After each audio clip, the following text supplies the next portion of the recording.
Good morning. So, Japanese people love pastries. They love bread and cakes and sandwiches and all sorts of crazy bread pastry things. They're huge. They're better than France. They're better than Germany. I think they're the best in the world. Check out some of the other videos for that. They're amazing. One of the things they found with Japanese pastries was that if they only had a few selections of pastries, not many people would go. Conversely, the more different kinds of pastry they had in the store, the more people would come and visit them. So if they had loads and loads of different varieties, and Japanese people are really creative, they come up with crazy new things. If there are lots of different breads and pastries, people would travel from further away and buy more bread in the store, which is amazing. They also found out as well that if the bread was wrapped in plastic, people didn't like it so much. They thought it was like fake or not fresh. So people wanted to choose. They have these huge racks of all these different kinds of bread, and you go and you choose which breads you want, and you put them on a tray and you check out. And it's amazing. If you go to Japan, it's fantastic. The challenge came that with all these different types of bread and different types of pastries to choose from, when people went to the checkout to pay, it used to take a long time. And because there were no packaging, the assistant had to know the prices of every single piece of pastry. And if you know Japan service culture, you have to get it right. It has to be polite all the time and 100% correct. And it used to take ages to total up all the price of all the pastries. And then training new staff was a nightmare because they'd have to remember all these different kinds of pastries, which is crazy. So there'd be big long queues outside the bakeries, and they couldn't serve enough people inside the store, which was a bit of a problem. Now, one day they were thinking about this and looking and thinking, okay. And a computer guy went up and he bought some bread and he had a look and he thought, just a minute, if all these different pastries on here, surely we can just put a camera above and then it can take a photograph, identify the pastries, tell us the price straight away, and then we can get more people in the store because they're not waiting as long. People are happier because they've got fresher bread, and the shop doesn't have to spend as much money training new staff each time. So the guy did it, and he put the camera on the top and looked down at the pastries and detected them, and it was great. But then they realized that every day the pastries change. Like some days they're brown and some days they're not so brown. Some days there are more currants. Sometimes the Danish gets a bit bigger or a bit smaller. And they couldn't quite figure out how they could get the computer to identify it correctly every time. But luckily, just about that time, the artificial intelligence and deep learning was just beginning. It was a few years ago. And so what they do is they started training the artificial intelligence to look at a tray of pastries. And one day it would say, okay, the Danish is that big, and then it's that big, and then it's smaller, and then it's got more currants in, and sometimes it's a bit browner, and sometimes it's different. And each day, the artificial intelligence would take a best guess, which was usually right. But this is Japan, where perfectionism is king. So then they would ask the assistant to double check and say, is it that one or that one? And then each day, the computer system would learn, and it would learn which pastries. And then, so now if you go to one of the shops, and lots of them around Japan now that have this system, it's a $20,000 system. You get your pastries, beautiful, gorgeous, delicious pastries, put them on the tray, boop, scans, boop, off you go, and you pay, and then you can enjoy your pastries and lots more people come in. Okay, all sounds very well and good, yeah? What's that got to do with teaching or teachers or what you're doing with how you work? Well, the interesting thing is that they had a computer screen of this, so you could see the computer screen. You could see the computer identifying the pastries and marking them in different colors and saying what they were and things. And then one day on TV, a doctor saw this.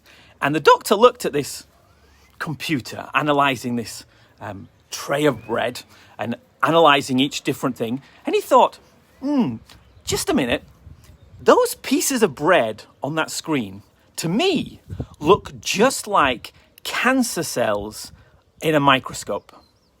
And they'd been doing research, or his team had been doing research, and they take all the cells from different parts of the body, and they look through, and the healthy cells, and they have to look through and find the cancerous cells. And of course, if you find them quickly, you can help people, curing the cancer more quickly. And the guy thought, hang on, it looks just the same. This bread, the pictures of bread just look like cells. So, and when the Danish is a bit bigger or a bit changed a bit, that's like a cancer cell which has changed and morphed and gone to a different shape. So he contacted the people who did the bread computer system and he said, can we try this out on the cancer cells? And of course, they're going, yeah, of course, definitely, yeah, helping to cure cancer, definitely, whatever we can do, try it out. And they tried it out. And it has a huge, I guess, a 99% success rate of detecting cancerous cells from slides. So whereas before, you would need a human trained clinician to look at it, go through time spent on each slide, now the computer can go boom, boom, boom, boom, boom, boom, tell you who's got which stage of cancer they've got. And because it's more accurate than humans, then it can actually spot cancerous cells that a human would otherwise have missed, which of course is brilliant because you can get treatment early, saves lots of lives.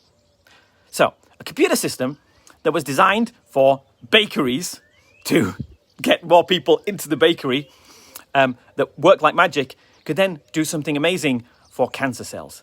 And they use the same computer system now for weaving, for different types of cloth. They do it for safety checks on steel structures to try and find the faults in the structure and things. And it can be used in all sorts of different ways. And how does that relate to you? Well, because this is how technology works. It's not something to be scared of. The whole point of technology is not to, the mistake with technology is people look at it and go, wow, artificial intelligence, wow, this, wow, that, let's use that, yay! It doesn't work. What we need to think about is in our jobs and what we do, we need to think about what problems, what challenges do we have now in our jobs, in what we do? What problems do we have?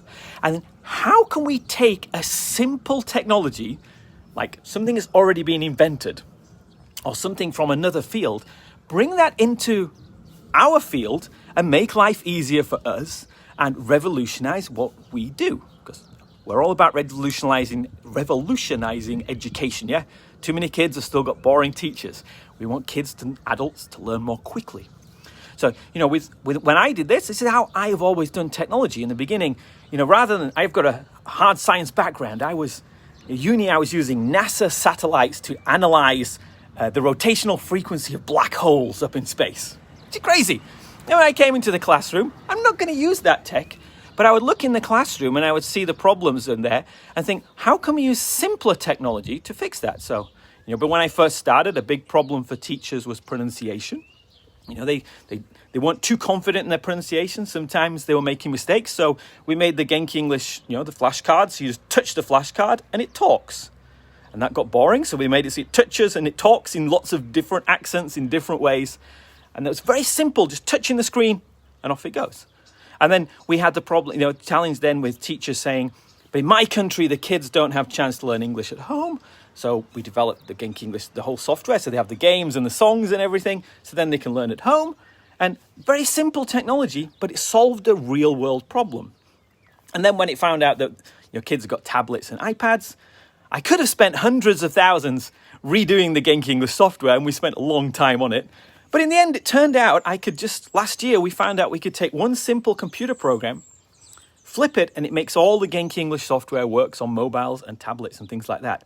So rather than hiring like coders that were going to take years and years and hundreds of thousands of dollars, we could take one simple thing, which with a little bit of work, it still took a bit of work, but I could do it with a smaller team, and we can get the software working on mobiles and phones. So this is how technology works. And so this is what I want to think about today. I mean, this idea of a bakery and then it helps cure cancer and helps all this other stuff is just crazy. So the thing is, in your teaching now, what is the biggest challenge you have with your teaching? Or even a small challenge? What's one thing that takes 5 minutes that could take a minute? What is it, something that's maybe monotonous or something that you don't have time to do that you would love to do? If there are 1,000 of you doing something instead of just one, what extra things could you do? Think about these sort of things, and then let's look together for simple technologies to help do that. Because, for example, like with online last year, we saw teachers who were limited to, say, 100 students as their maximum class, the maximum size of students they could teach in a week. They can now go up to 1,000 or 10,000 using simple social media technology. So what are the issues, what are the challenges do you have? What are the biggest limitations on what you do? What's stopping you going to the next level? What's stopping you helping more students? What's stopping your students learning more quickly, more fun, in an easier way? Let's try and brainstorm those and then look at the technology, the simple technologies that are around already that can help us solve those issues. So let us know in the comments if you've got any. Email me, talk in the groups and things. And let's try and find out some simple things like this that are just as inspirational, where in a few years' time, someone can say, hey, teachers had this problem, blah, blah, blah, blah, blah. And then one day this teacher, that's you watching now, had this idea. If only I could get help with doing this, blah, blah, blah, with this. And then something came along and we revolutionized the whole industry, and we can get thousands or hundreds of thousands or millions of students getting even better results and enjoying school and not having to sit through boring stuff and horrible stuff like they are now. We can just get them fluent, get them acing exams, and get them learning other subjects even more quickly. And we can all enjoy the real passion of what we do, which is the passion of teaching. So I'm Richard from Genki English. Let me know in the comments what you think, and I'll catch you later. Bye-bye.